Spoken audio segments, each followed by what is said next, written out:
الحمدللہ رب العالمین والصلاة والسلام علی قائد الغر المحجلین نبینا محمد وعلی آلہ وصحبہ اجمعین وبعد۔ محترم بھائیو اور بہنوں، السلام علیکم ورحمۃ اللہ وبرکاتہ۔ توحید کے اس کلاس میں آپ سب کا استقبال ہے، اور آج ہم باب نمبر 46 پڑھنے والے ہیں۔ اس کا ٹاپک ہے قاضی القضات وغیرہ القاب کی شرعی حیثیت، یعنی اس باب میں اس سلسلے میں بات کی جائے گی کہ کیا کسی کو قاضی القضات کہہ سکتے ہیں یا نہیں کہہ سکتے، حاکم الحکام، مالک الاملاک، سلطان السلاطین کہہ سکتے ہیں یا نہیں کہہ سکتے۔ قاضیوں کا قاضی، بادشاہوں کا بادشاہ، شہنشاہوں کا شہنشاہ، سلطانوں کا سلطان، حاکموں کا حاکم، اس طرح کے الفاظ کیا کہے جا سکتے ہیں، اس کی شرعی حیثیت کیا ہے، اس سلسلے میں اس باب میں گفتگو ہوگی۔ اس سلسلے میں صحیح بخاری کی روایت ہے، حضرت ابو ہریرہ رضی اللہ تعالیٰ عنہ بیان کرتے ہیں کہ اللہ کے رسول صلی اللہ علیہ وسلم نے ارشاد فرمایا: ان اخنع اسم عند اللہ رجل تسمى ملک الاملاک۔ اللہ رب العالمین کے نزدیک سب سے گھٹیا اور حقیر وہ آدمی ہے جو اپنے آپ کو ملک الاملاک کہلوائے، شہنشاہ کہلوائے، بادشاہوں کا بادشاہ کہلوائے۔ لا مالک الا اللہ، اللہ کے علاوہ اور کوئی مالک نہیں، اللہ کے علاوہ اور کوئی بادشاہ نہیں۔ سفیان ثوری رحمۃ اللہ علیہ ملک الاملاک کا ترجمہ شہنشاہ سے کیا کرتے تھے، اور شہنشاہ یہ فارسی زبان کا لفظ ہے۔ منع کیوں کیا گیا ہے کہ ایک بندہ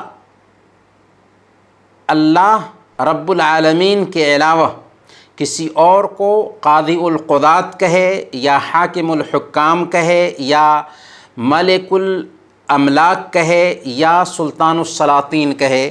منع اس لیے کیا گیا ہے کہ ایسا کہنے میں خالق حقیقی اللہ رب العالمین سے مشابہت پائی جاتی ہے، کیونکہ ملک الاملاک کا لفظ صرف اللہ رب العالمین کے لیے ہی استعمال کیا جا سکتا ہے۔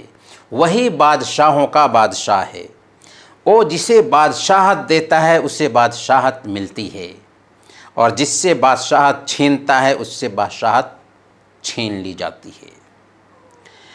اس حدیث میں گویا کہ اللہ کے نبی صلی اللہ علیہ وسلم یہ فرما رہے ہیں کہ سب سے ذلیل، سب سے حقیر اور سب سے قبیح وہ انسان ہے جو اپنے آپ کو قاضی القضات کہے یا ملک الاملاک کہے یا حاکم الحکام کہے یا سلطان السلاطین کہے۔ یہ سارے الفاظ ایک ہی طرح کے ہوئے، یا قاضی القضات کہے۔ پھر اللہ کے نبی صلی اللہ علیہ وسلم نے کیا فرمایا؟ لا مالک الا اللہ۔ سب سے گھٹیا انسان وہ ہے جو اپنے آپ کو ملک الاملاک کہے، کیونکہ مالک تو اللہ رب العالمین ہے، بادشاہ تو اللہ رب العالمین ہے۔ اس میں تنبیہ ہے ان لوگوں کے لیے جو بغیر سوچے سمجھے القاب کا استعمال کرتے ہیں، اور جو لقب جس کے لیے چاہتے ہیں استعمال کرتے رہ جائے۔ خاص طور پر ان الفاظ کا استعمال کرنا اللہ کے علاوہ کسی اور کے لیے جائز نہیں ہوگا۔ اور ایک اور روایت میں اللہ کے نبی صلی اللہ علیہ وسلم فرماتے ہیں: اغید رجل علی اللہ تعالی یوم القیامت واخبثہ۔ اللہ رب العالمین کی نظر میں قیامت کے دن سب سے زیادہ مبغوض اور سب سے زیادہ خبیث وہ آدمی ہے جو اپنے آپ کو شہنشاہ کہلوائے، جو اپنے آپ کو ملک الاملاک کہلوائے۔ کیوں؟ ہم نے بتا دیا کہ کیونکہ اس میں وہ خود اپنے آپ کو بڑا سمجھتا ہے، حالانکہ وہ اس قابل نہیں ہے۔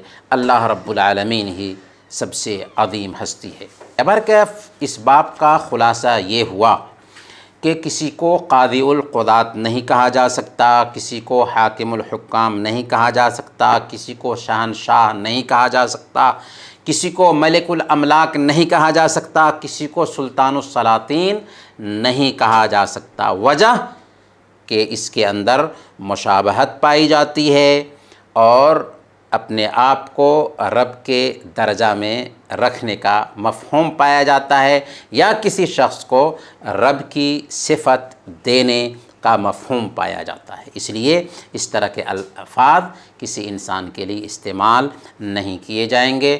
وصلی اللہ علی نبینا محمد وعلی آلہ وصحبہ اجمعین۔